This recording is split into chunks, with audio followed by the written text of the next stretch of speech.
What's going on, ladies and gentlemen? Welcome to the I Am Icon podcast. I am your host, Ikon Faulcon, and today we got a special guest in the building, Miss Kelly Brown. What's going on, Miss Kelly? How you doing? I'm doing great. Good afternoon. Good afternoon. How are you? Listen, I am great. First of all, thank you for asking. I'm trying to get my levels right because I have multiple screens, but I'm seeing you and all over the place. You look very beautiful. So thank you once again for being here. Um, let's start off something simple. Where are you from? And tell me exactly how your environment, if it did at all, impacted anything that you decided to do in entrepreneurship. Yeah, so really, I can start there to tell you where I'm from. My environment, I grew up all over the place. I'm a military brat, so I'm from a lot Wow, of places. nice. Yes. And so that's the impact is, I think that's why I like to involve myself in a lot of things. I call myself a bit of a gypsy, you could say. So born in England, moved to North Carolina, Portugal, Okay. Georgia, all over the place. Wow. Okay. So, what is it about your environment that made you want to get into law? When you see a lot of different things, you want to involve yourself in those different things. And specifically, you want to make a lot of change and you want to impact a lot of people. So I knew from a very young age that I wanted to be an attorney. Before I can even remember, my grandmother, she tells me she remembers hearing me as a little girl saying, I want to be a lawyer and a judge. Uh, and so I've always wanted to achieve that. You know what I find amazing about you is so funny because a lot of us can probably relate. We come from families where if you argue really good, the first thing everybody always tell you is you should be a lawyer, right? But it's a little different because you actually did it, right? So were you one of those people growing up that was always argumentative, or like were you quiet? What was that like? I wasn't always argumentative, but I was always collaborative. And so I was Okay, usually the mediator of the family. So, nice. yes, whether, I'll remaining neutral on that, I would always be the one who was called in the room. And I would have to hear everyone's side. And then I would have to say who was right or wrong. And that wasn't, Nice. yeah, it's nice. Sometimes when it's your parents arguing and you're young, Uh that might not be the best thing. I don't do that with my kids, huh. but it really Nice. developed that in me, and so now I do carry that forward. I like to find peace, and I like to save arguing for the courtroom, but I guess I'm good at it. That's beautiful. So all right. So let's talk about a little bit before we actually become a lawyer, right? So once again, you're talking to a guy who has no clue of what it even takes to become a lawyer, right?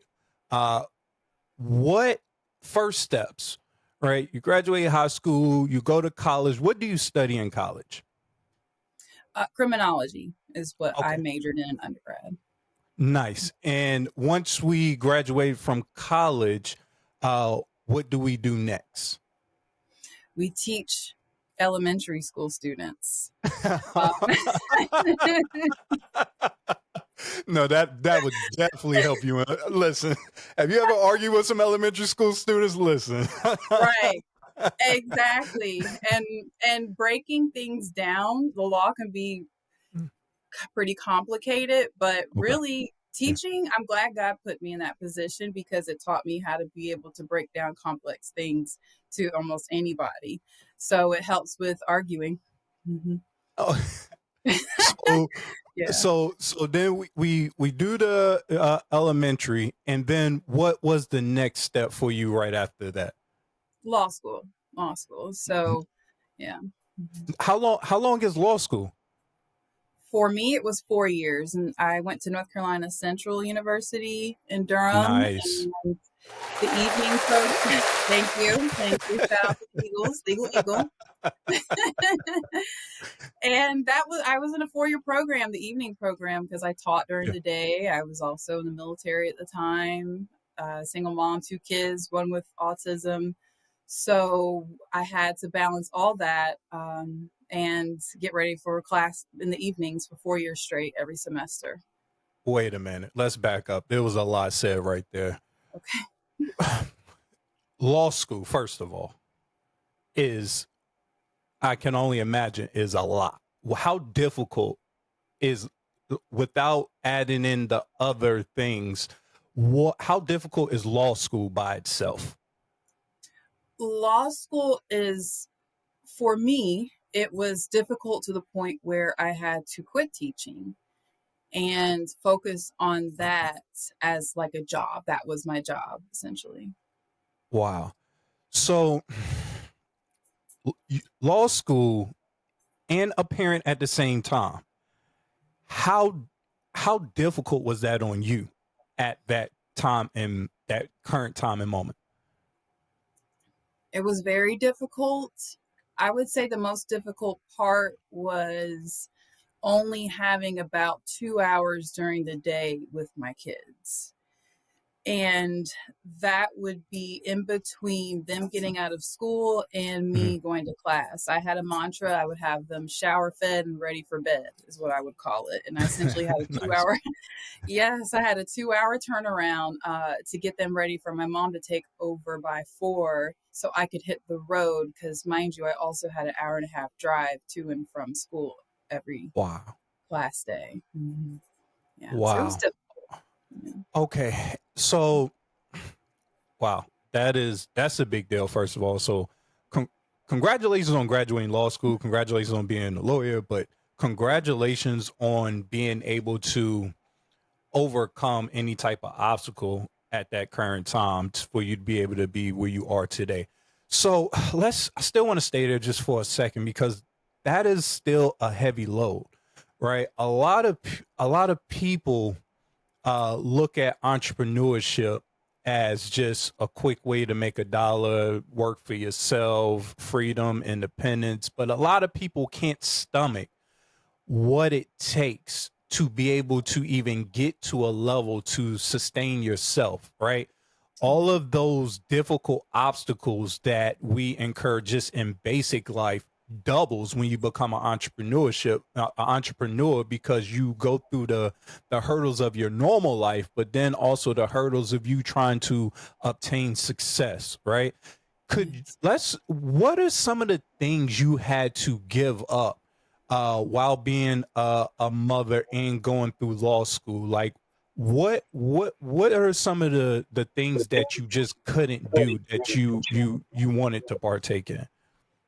Oh, yes. Thank you for asking that. I would probably say the biggest thing is, of course, free time, and Yeah. that probably was pretty predictable to hear that. So traveling, vacations, things like that, I had to be Yeah. very intentional, and they were usually pretty short. Uh, Yeah.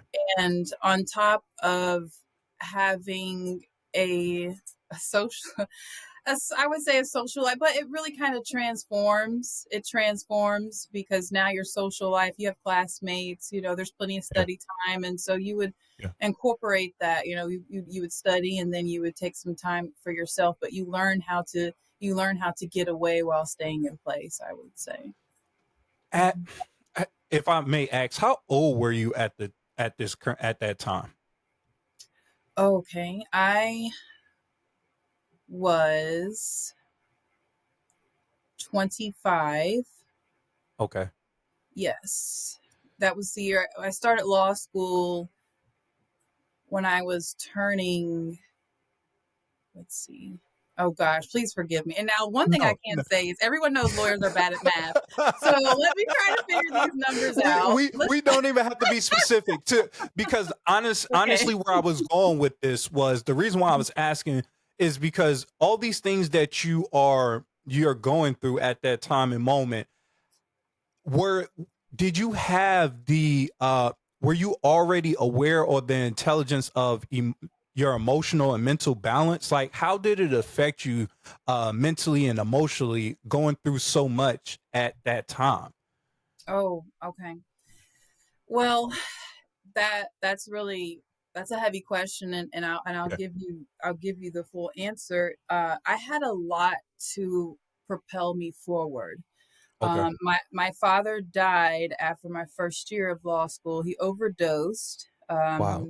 From he was definitely a victim of the fentanyl epidemic. Wow. Sorry And to hear that that. was thank you. And that was right before finals, summer my first year. So I had a lot of reasons to try to make, and I had a lot of honor that I wanted to acknowledge. And my father's honor, it propelled me forward. Like, I have to do this. I've been through, Yeah. this is something that I started. I lost my dad. I have, and him, he had life insurance, which allowed me to quit teaching. So I had to Okay. budget that out. That's how I was able to survive law school without having to work for 4 years. So for Right. that, I didn't want that to be in vain. Yeah. Of course, missing the time with my kids.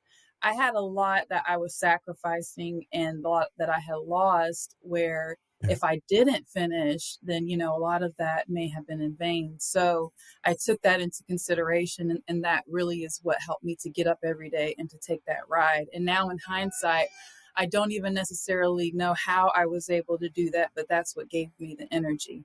Mm-hmm. You're really good because that was definitely the next question. Because once again, going through what you're going through and being able to um, sustain yourself still, like, was there ever a moment where you had doubts in yourself where you're saying, I just can't do this. This is too much. This is too heavy for me. Right. And if so, how did you overcome those doubts and push through? Oh, of course, of course. Oh, I would say specifically, because remember, I was also still serving in the military. Yeah. So I had to do a tour in Germany. This was my going from year 2 to year 3. I had to do a tour in Germany. And so I had online classes. I had to take, you have to stay on track if you want to Yeah. graduate on time. And I'm the person who wanted to graduate on time. So, Yeah. being up at 2, 3 in the morning, trying to be present in class and knowing I had to get up and then, not even get up, just stay up Yeah. to show up for work Yeah. on my military duty. That was during a time where I was kind of questioning and just wondering if I am taking on too much. Yeah. But I would say I had the vision. When the vision's clear, it that allowed me to help push forward too. I knew I just had to keep going. So Yeah. That's amazing. So, first of all, thank you for your service. Uh, while you was in the military, did you study? I'm sorry. Did you? Uh, were you a lawyer in the military as well, or what did you do while you was serving in the military? a paralegal. So I've been a paralegal since Paralegal. I first joined at 18 years old. So I did that for 16 Nice. years. Mhm. Wow. Okay. So you had a lot of practice, but so your story is very unique, right? So now we're now in the military. How long did you serve in the military? 16 years. 16 years. Wow. Congratulations for every for every year that you could do. Listen, uh I'm trying to tell you there's so many things that I know I would have gave up a long time ago. I've given up for less. so listen, I am amazed. So we go to college, you graduate college, and then military. We get out of the military. What do we do after the military? I opened my own law practice and I Wow. focus on that. Yes. Congratulations. Thank Where's you. your firm? It's in Raleigh, North Carolina. Nice. Okay, so let's talk about that just a little bit. Okay. How were you we I'm sorry for stepping, but this is a question that a lot of people deal with as leaving the military. What were you afraid to leave? Were you confident that you knew what was on the other side of the fence?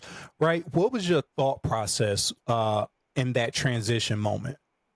Yes. So to make it clear, I was a reservist for 12 of the 16 years. Okay. So My reserve commitment is what I had to fulfill each year. So whenever I made the decision to not re-enlist, I was Mhm. already in my own practice. And so I had Oh, made the nice. decision to basically it was time for me to just put all my energy into that. And I always said that I was going to stay into the military Yeah. until I aged out or whatnot. But I think I kind of did. I was settled. I had peace about it, and Nice. I realized that I think it's just a time of my life that I had outgrown. That's amazing. So now we're out of the military and now we have a law firm in Raleigh, North Carolina. And what's the name of your law firm? The legal center. Nice. So now we have the legal center. Just like every other business in the world, right? Nothing is ever guaranteed, right? You still have to go seek, right, your first customer or have to go seek consistent customers. What was that like? And or how did you go about being able to get your first customer once you was out of the military? Yes. Well, my first customer came from a lead service.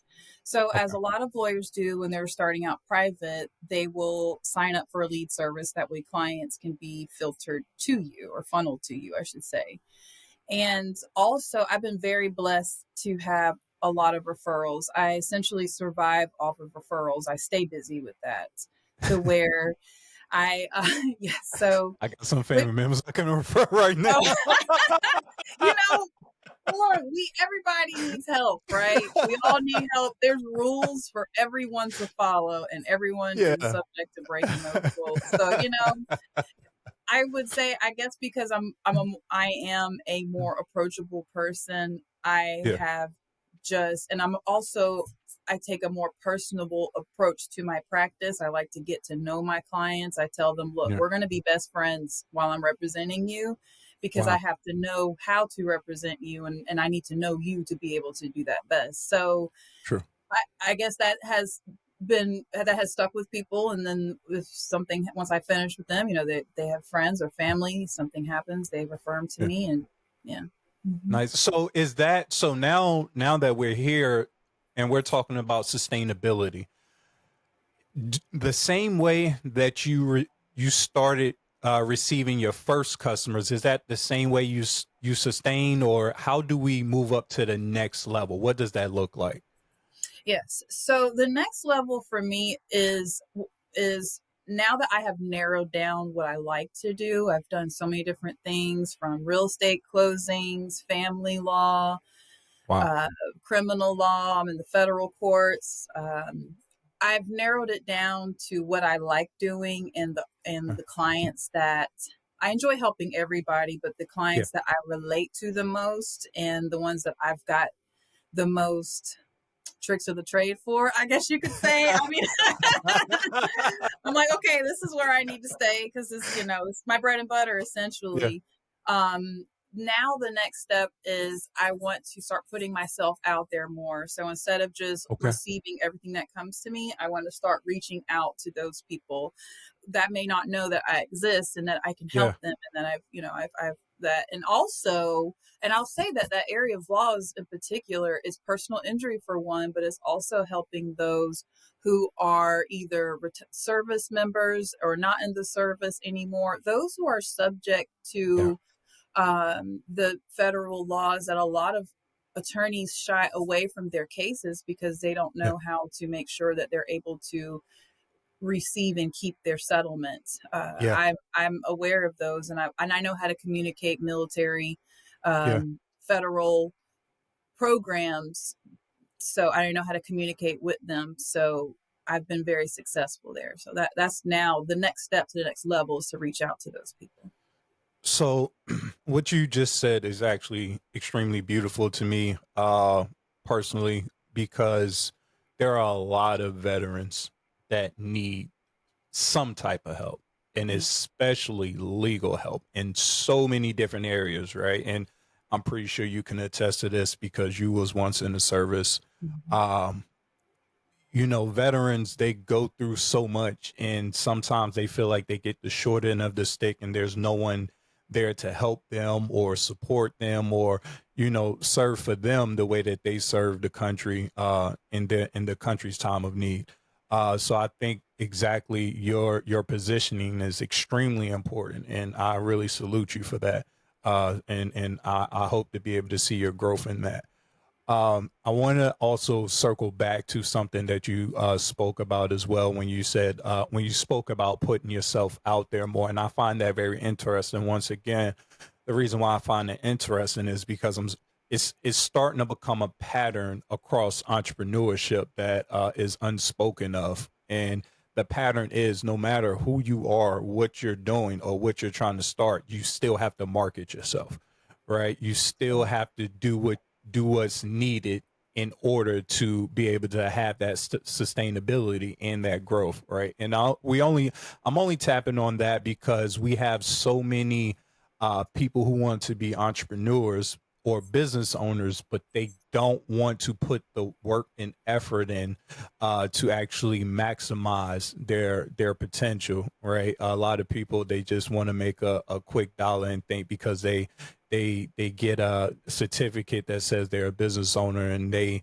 now put up a website, they think money should just funnel in, and that's never the case, right? Even you're a great example, you're a lawyer and you really should have money funneling in, right? But even you have to find a way to actually put yourself in front of those people and prove to those people, not just stand in front of them, but you have to prove to those people that you're worthy of their time and their dollar. So I think that's amazing that you even think of it that way. So with that being said, what do you see as the end goal for Kelly? Right? What is the ultimate goal when it comes to the legal center and Kelly specifically in the future?